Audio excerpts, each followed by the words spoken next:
గత అర్ధరాత్రి నుంచి ఢిల్లీ జంతర్ మంతర్ వేదిక వద్ద తీవ్ర హై టెన్షన్ నెలకొంది.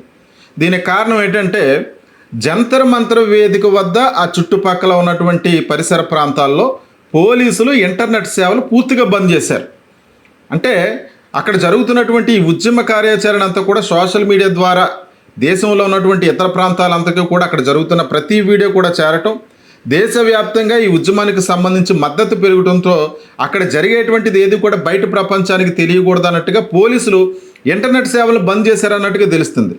నిన్న మొన్న కూడా మనం చూసినట్లయితే కొన్ని వీడియోస్లో పోలీసులు కానటువంటి కొంతమంది వ్యక్తులు అక్కడ లాఠీలు పట్టుకుని పోలీసులతో పాటు మొన్న జరిగినటువంటి లాఠీ చార్జులో విద్యార్థులపై విచక్షణారహితంగా వారిని లాఠీలతో కొట్టడం జరిగింది.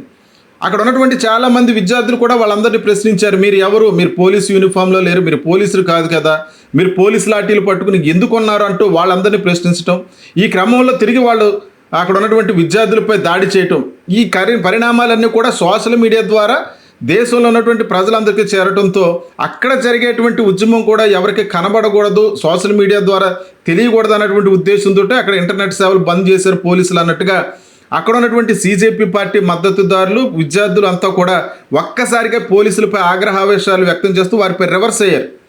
ఈ పరిణామ నేపథ్యంలో అక్కడ ఇరు వర్గాల మధ్య జరిగినటువంటి ఘర్షణలో పోలీసుల వైపుకి కొంతమంది విద్యార్థులు రాళ్ళు రువ్వటం, అనంతరం దీన్ని అదనుగా చేసుకుని పోలీసులు మళ్ళీ అక్కడ ఉన్నటువంటి విద్యార్థులందరిపై విపరీతంగా లాఠీ చార్జ్ చేయటం జరిగింది. ఈ విషయాన్ని తెలుసుకున్నటువంటి విద్యార్థి సంఘాల నాయకులు, చుట్టుపక్కల ఉన్నటువంటి CJP పార్టీ మద్దతుదారులు గత అర్ధరాత్రి నుంచి వేలాదిగా మళ్ళీ జంతర్ మంతర్ వేదిక వద్దకు చేరుకున్నారు. అయితే అంతకంతకు కూడా జనం పెరుగుతూ ఉండటంతో ఈరోజు మళ్ళీ పార్లమెంటు పైకి వెళ్ళేటువంటి అవకాశం ఉంది, వీళ్ళందరూ పార్లమెంటు వైపు దూసుకు వస్తారన్నటువంటి అనుమానంతో పోలీసులు నిన్నటి నుంచి కూడా ఒక 16 మెట్రో రైల్వే స్టేషన్లు క్లోజ్ చేశారు. అంటే అక్కడికి జన సమీకరణ అవడానికి ఎవరో రాకుండా వీలు లేకుండా రవాణా సౌకర్యాలను రద్దు చేసే దాంట్లో భాగంగా 16 మెట్రో రైల్వే స్టేషన్లను నిన్న క్లోజ్ చేయడం జరిగింది. వాటన్నిటిని కూడా రాత్రి పునరుద్ధరించారు.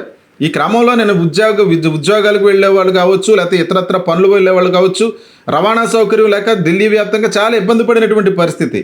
రాత్రి మళ్ళీ పునరుద్ధరించారు అనుకున్నటువంటి సమయంలో రాత్రి జరిగినటువంటి ఈ సంఘటన ద్వారా మళ్ళీ ఈరోజు ఉద్రిక్త పరిస్థితులు నెలకొంటాయన్నటువంటి అనుమానంతో ఈరోజు కూడా ఈ 16 రైల్వే స్టేషన్లు మళ్ళీ కూడా క్లోజ్ చేయడం జరిగింది.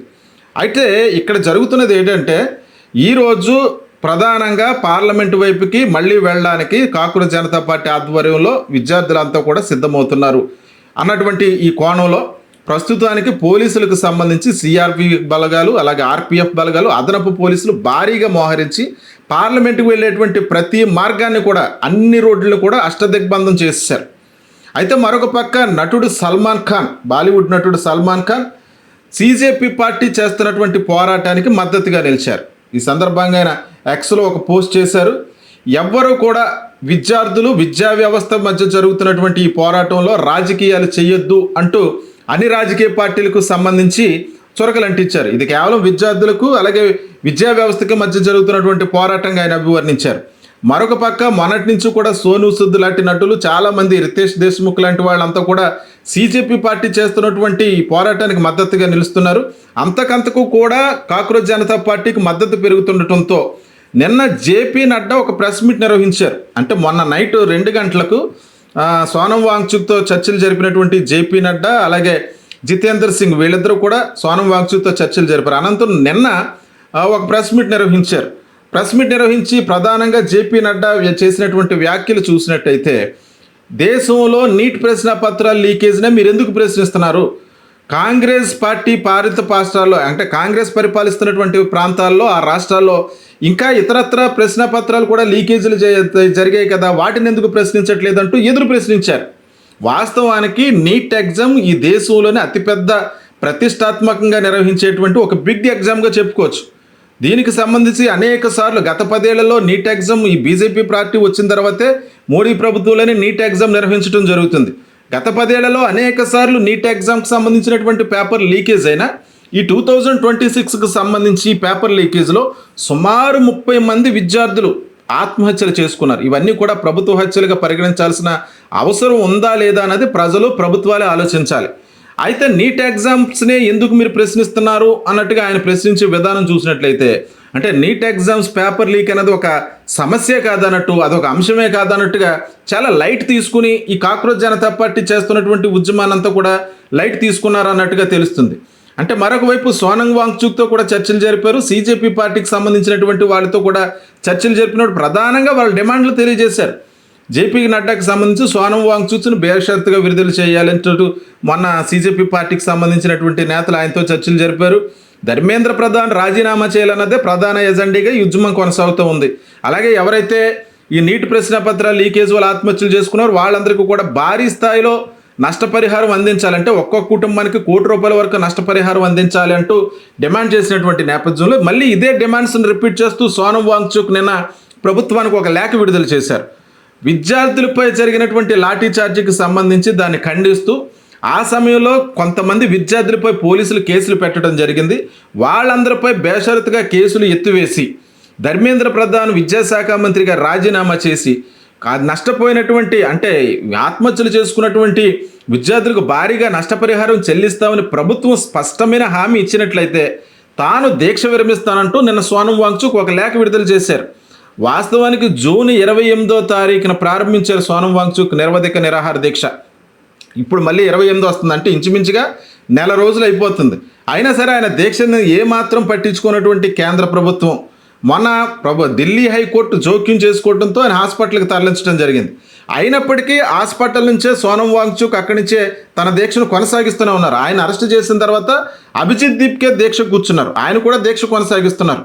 ఎట్టి పరిస్థితుల్లోనూ జంతర్ మంతర్ని ఖాళీ చేయించాలి, ఈ ఉద్యమాన్ని పూర్తిగా అణిచివేయాలన్నట్టుగా కేంద్ర ప్రభుత్వం చేస్తున్నటువంటి ఈ యొక్క ఒత్తిడి ఏదైతే ఉందో, వాళ్ళు చేస్తున్నటువంటి ప్రయత్నం ఏదైతే ఉందో, మొన్న రాహుల్ గాంధీ ప్రధానమంత్రి మోడీ ఇంటి ముందు బయటించి మోదీ రాజీనామా చేయాలంటూ ఒక్కసారిగా విపక్షాలకు చెందినటువంటి నేతలందరూ కూడా రంగంలో తిరగడంతో పార్లమెంటు కూడా ఇప్పుడు నీట్ ప్రశ్నపత్రాలకు సంబంధించిన అంశంపై ప్రతిష్టంభిస్తుంది. చాలా ఉద్రిక్తమైనటువంటి పరిస్థితుల్లో పార్లమెంటు సమావేశాలు జరుగుతున్నాయని చెప్పుకోవచ్చు.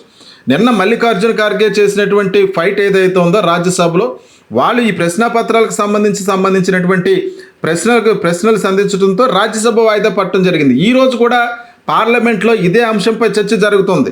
అంటే నీటి ప్రశ్నపత్రాలకు సంబంధించినటువంటి చర్చ జరపడానికి మేము సిద్ధంగా ఉన్నామంటూ జేపీ నడ్డా ఆయన తెలిపినా, ముందుగా ధర్మేంద్ర ప్రధాన్ రాజీనామా చేస్తేనే ఈ అంశంపై తాము చర్చిస్తామంటూ విపక్ష నేతలు పట్టుపట్టడంతో ఒక పక్క ధర్మేంద్ర ప్రధాన్ తాను రాజీనామా చేయబోనంటూ రాహుల్ గాంధీ కావాలనే విద్యార్థులను అడ్డుపెట్టుకుని తనపై రాజకీయాలు చేస్తున్నారంటూ ఆయన మండిపడుతున్నారు. ఇవన్నీ చూస్తుంటే అంతకంతకు కూడా కాక్రోచ్ జనతా పార్టీ చేస్తున్నటువంటి ఉద్యమానికి దేశవ్యాప్తంగా మద్దతు పెరుగుతుండటం, అక్కడ ఉన్నటువంటి విద్యార్థులకు ఆందోళనకారులందరికీ కూడా దేశ నలుమూలల నుంచి స్విగ్గీ జొమాటో లాంటి ఆహార సంస్థల ద్వారా వారికి కావలసినటువంటి వాటర్ను అలాగే ఆహార సదుపాయం అన్నీ కల్పించడం, వేలాదిగా అక్కడ ఉన్నటువంటి ఢిల్లీ ప్రజలందరూ కూడా అక్కడ ఉన్నటువంటి వారికి ఆహార సదుపాయం కల్పించడం, ఇవన్నీ చూస్తుంటే కాక్రోచ్ జనతా పార్టీకి దేశవ్యాప్తంగా మద్దతు పెరిగింది. ఈ పరిణామాల నేపథ్యంలో ఒకవేళ ధర్మేంద్ర ప్రధాన్ రాజీనామా చేయకపోతే ఈ ఉద్యమం మరింత తీవ్ర స్థాయికి వెళ్ళేటువంటి అవకాశం ఉంటుంది. రాత్రి మళ్ళీ పోలీసులపై లాఠీ చార్జీ జరిగిందన్న విషయం దేశవ్యాప్తంగా తెలిసింది. మొన్న జరిగినటువంటి లాఠీ చార్జీలోనే ఒక విద్యార్థిని తీవ్ర ప్రాణాపాయ స్థితిలో ఉంది, ఆమె పరిస్థితి విషమంగా ఉందని తెలుస్తుంది. అటువంటి నేపథ్యంలో ఎవరైనా విద్యార్థులు ప్రాణాలు కోల్పోయే పరిస్థితి వస్తే ఈ ఉద్యమం ఏ రూపం దాల్చుతుంది, ప్రభుత్వం ఏ రకమైనటువంటి చర్యలు తీసుకుంటుంది? ఈ రోజు పార్లమెంట్లో మళ్ళీ ఇదే అంశంపై చర్చ జరుగుతున్నటువంటి నేపథ్యంలో ధర్మేంద్ర ప్రధాన్ రాజీనామా చేయకపోతే ఆయన మంత్రివర్గం నుంచి బర్తరఫ్ చేయాలని వస్తున్నటువంటి డిమాండ్లు చూసి ఈరోజు మోడీ ప్రభుత్వం ఏమైనా దిగొచ్చి ఆయన తప్పిస్తుందా, లేదంటే ఇంకా కాక్రోచ్ జనతా పార్టీ యొక్క ఉద్యమాన్ని అణిచివేయడానికి పోలీసులు ఉపయోగించి మరింత బలప్రయోగం చేస్తే ఈ ఉద్యమం దారి ఎటుగా మలుతుంది? ఎవరైతే విద్యార్థులు మరి ప్రాణాపాయ స్థితికి వెళితే ఎవరు బాధ్యత వహిస్తారు? ఈరోజు పార్లమెంటుకు సంబంధించి విద్యార్థులందరూ కూడా చెల్లో పార్లమెంట్ నిర్వహిస్తే ఏ రకమైనటువంటి ఉద్రిక్త పరిస్థితులు నెలకోబోతున్నాయన్న దానిపై సర్వత్రా కూడా ఉత్కంఠ నెలకొంది.